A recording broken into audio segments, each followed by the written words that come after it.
Bonjour à toutes, bonjour à tous. Merci de me retrouver pour ce 4e épisode de mon LCA et moi. Aujourd'hui, on est à J+16 après l'opération. Je suis toujours à la maison, je suis toujours convalescente, je n'ai pas repris le travail. Donc, je me suis fait repasser les tests, la CLRSI et le POMS. On va commencer par le POMS. Vous voyez ici dans le coin de l'écran les résultats du POMS et vous voyez que ça n'a pas beaucoup changé en fait entre la dernière fois, donc la semaine passée, et aujourd'hui que je me suis fait repasser ce test, ce qui est assez surprenant en fait de cette stabilité. Vous voyez que l'échelle anxiété-tension est toujours en dessous du 50. En effet, je ne suis pas très stressée, je ne suis pas très anxieuse par rapport à ma situation, je ne suis pas très tendue non plus. Par rapport à ce qui est la colère, hostilité, je ne suis pas très en colère contre ce qui m'arrive. Hein. Moi, j'ai pu choisir ma date d'opération, j'ai pu choisir de m'organiser autour de ça. Je ne m'en veux pas particulièrement de l'accident qui m'est arrivé, donc c'est aussi pour ça que peut-être ce score se situe de manière aussi basse. En ce qui concerne la confusion, perplexité, vous voyez que cette échelle-là est un tout petit peu plus élevée que la semaine passée. On peut mettre ça en lien en fait avec la valeur de la variable fatigue-inertie. En effet, ces derniers temps, j'ai été extrêmement fatiguée. J'ai eu des maux de tête, des migraines, j'ai eu pas mal de douleurs. Je me sens vraiment exténuée et ça fait aussi que mon niveau cognitif, ma confusion en fait au niveau mental est assez importante et c'est pour ça que ce score-là se situe en dessus de 50 probablement. En ce qui concerne la dépression, encouragement, vous voyez que le score est stable aussi par rapport à la semaine dernière.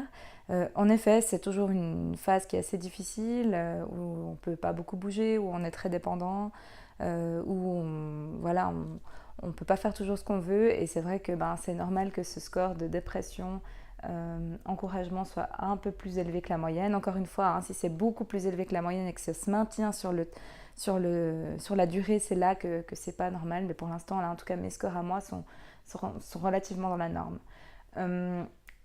En ce qui concerne la fatigue-inertie, en effet, vous voyez que ce score-là, la semaine passée, se situait plutôt autour de 65. Là, on est au-dessus de 70, ou de 70, comme diraient nos amis français. Voilà, c'est une semaine particulière où j'ai été extrêmement fatiguée, où j'ai eu beaucoup besoin de dormir, où je suis dans une espèce de mode de récupération. J'ai très soif, j'ai très faim et j'ai beaucoup besoin de sommeil. Donc, ce score peut s'expliquer par ces éléments-là. Et puis ensuite, vous voyez que la vigueur activité là retombe assez bas. On est à peu près à 32 ou 35. Ce qui en effet s'explique aussi par le score élevé probablement sur la fatigue inertie. Vous voyez qu'à nouveau, hein, ce score-là, c'est vraiment l'inverse de ce que j'avais pu obtenir au début, juste avant mon opération. Donc j'espère que ce score va remonter, mais en principe, normalement, progressivement, ce score remonte avec le temps. En ce qui concerne les relations interpersonnelles, là aussi, on est au-dessus de 50. Je dois dire que j'ai eu beaucoup de soutien social de la part de mes amis, de ma famille, de mon conjoint aussi qui m'aide beaucoup dans cette période un peu difficile. Et c'est aussi probablement pour ça que ce score-là se situe au-dessus de la moyenne. Je me suis fait aussi passer la CLRSI et de manière intéressante, j'obtiens au fait le même score que la semaine passée. Je ne pensais pas que ce score allait être aussi stable, je pensais que ça allait un peu évoluer dans le temps. C'est vrai qu'une semaine entre deux, c'est pas énorme, donc ça montre aussi la validité, la fiabilité de ce test. Donc voilà, je me situe toujours sur un score un peu plus élevé que celui qu'on attend pour une reprise pour un retour au sport attendu. On verra ce que ça donne pour de vrai dans quelques mois. Mais c'est intéressant de voir qu'en fait ce score ne fluctue pas autant que ce que j'aurais prédit. On verra si c'est toujours le même score à un mois ou 3 mois après ou si ça reste la même chose. Ce sera intéressant. Actuellement, je suis dans une phase de reprise de la marche. Je dois lâcher un petit peu les béquilles à la maison. C'est vrai que c'est un moment particulier pour moi parce que le fait de lâcher les béquilles, ça engendre un peu d'appréhension, un peu de peur. C'est vrai qu'on se crée une zone de confort, hein, malgré le fait que c'est une zone de confort un peu transitoire et un peu en équilibre précaire, je dirais. Mais c'est vrai qu'une fois qu'on a acquis quelque chose, c'est difficile de sortir un tout petit peu de sa zone de confort pour tester une nouvelle façon de faire. Et en l'occurrence, la nouvelle façon de faire, ce serait de marcher sans béquille. Alors, cette appréhension est bien sûr normale, mais si elle prend beaucoup de place et beaucoup d'ampleur, ça peut ralentir un petit peu votre votre rééducation, à l'avancée dans votre rééducation. Donc, mon conseil à ce moment-là, c'est ce que je suis en train de tester un petit peu actuellement, hein, c'est d'y aller petit à petit, de faire des tests, de voir si votre genou tient, parce qu'on est bien là-dessus. Hein. C'est vrai que quand on lâche une béquille, on a l'impression que peut-être que notre genou ne va pas tenir, peut-être qu'il va y avoir de la douleur. Évidemment qu'il faut travailler avec cette douleur. Hein. Si vous avez mal, vous ne devez pas forcément beaucoup forcer, mais il faut aussi être conscient que on a parfois peur d'avoir mal ou peur d'avoir peur peut-être. Et là, il faut oser un tout petit peu aller au-delà de cette zone de confort pour essayer de tester des nouvelles choses et voir comment ça se passe. Donc, en psychologie, on appelle ça une exposition progressive. Donc, vous allez petit à petit vous exposer progressivement à ce qui vous fait peur, à ce qui vous retient, à ce qui vous crée de l'appréhension pour voir que finalement, en fait, ah tiens, ça tient bien ou ah en fait, ça me fait moins mal que ce que je pensais. Et puis y aller comme ça progressivement, ça va vous permettre de franchir les étapes petit à petit. Une chose peut-être qui est aussi importante et que vous pouvez travailler avec votre physiothérapeute ou avec votre kiné, c'est de vous fixer des objectifs. Déjà de discuter du programme, du protocole de réhabilitation qui va vous être appliqué et quelles sont les étapes que vous êtes censé franchir et à quel moment surtout. Donc comme ça vous permet d'avoir vraiment une fixation d'objectifs en fait sur le plus ou moins long terme pour savoir à quel moment vous seriez censé atteindre quoi. Quand est-ce que vous êtes censé pouvoir remarcher sans béquille à la maison? Quand est-ce que vous êtes censé pouvoir remarcher sans béquille tout court à l'extérieur? Quand est-ce que vous êtes censé pouvoir refaire un peu de vélo, refaire de la natation, etc. Ça vous donne aussi des échéances dans le temps et ça vous permet de vous voir vous progresser sur cette échelle de temps-là.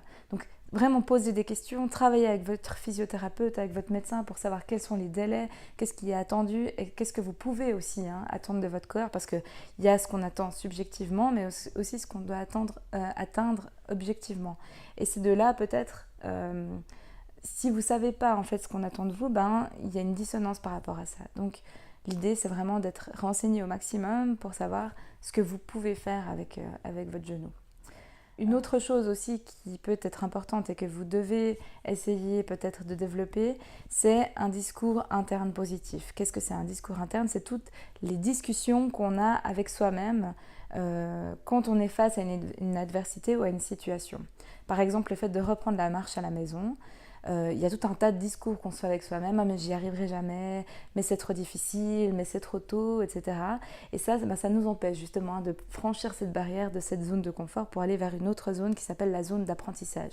Donc le fait de cultiver un discours positif avec soi-même, le fait de se dire je vais y arriver, j'ai confiance en mon genou, j'ai confiance en mon physiothérapeute, ça va bien se passer, etc. Ça fait que ça va vous aider aussi dans votre progression. Et les études montrent que les personnes qui cultivent un discours positif avec eux-mêmes ont tendance à avancer plus vite dans leur rééducation. En ce qui concerne l'aspect social, c'est un aspect extrêmement important dans cette rééducation et dans ce moment un peu particulier de la blessure qui vous retire de votre milieu social sportif, mais aussi de votre milieu social tout court, amical. Et le risque là-dedans, c'est de s'isoler et de commencer à perdre un peu espoir et de voir tout un peu de manière négative.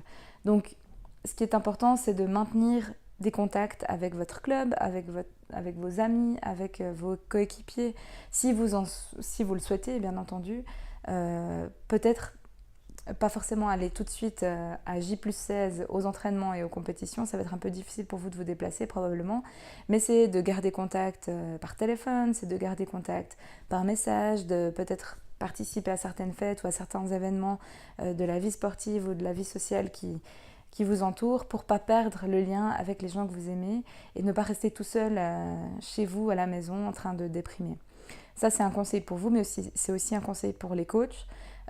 Si vous arrivez à intégrer d'une manière ou d'une autre les sportifs qui sont blessés dans les réunions importantes de l'équipe, ça permet aussi qu'ils vivent aussi un petit peu la vie sportive et qu'ils ne perdent pas le fil en fait, de ce qui peut se passer entre les coéquipiers et ce qui peut se passer avec vous. Voilà, ça c'est vraiment certains conseils pour le J+16. On parlera un petit peu plus en détail sur ce que vous pouvez faire vous en tant qu'entraîneur après, à peut-être J+1 mois. Je m'arrête là pour l'instant. Je vous remercie beaucoup de me suivre et je vous dis au prochain épisode.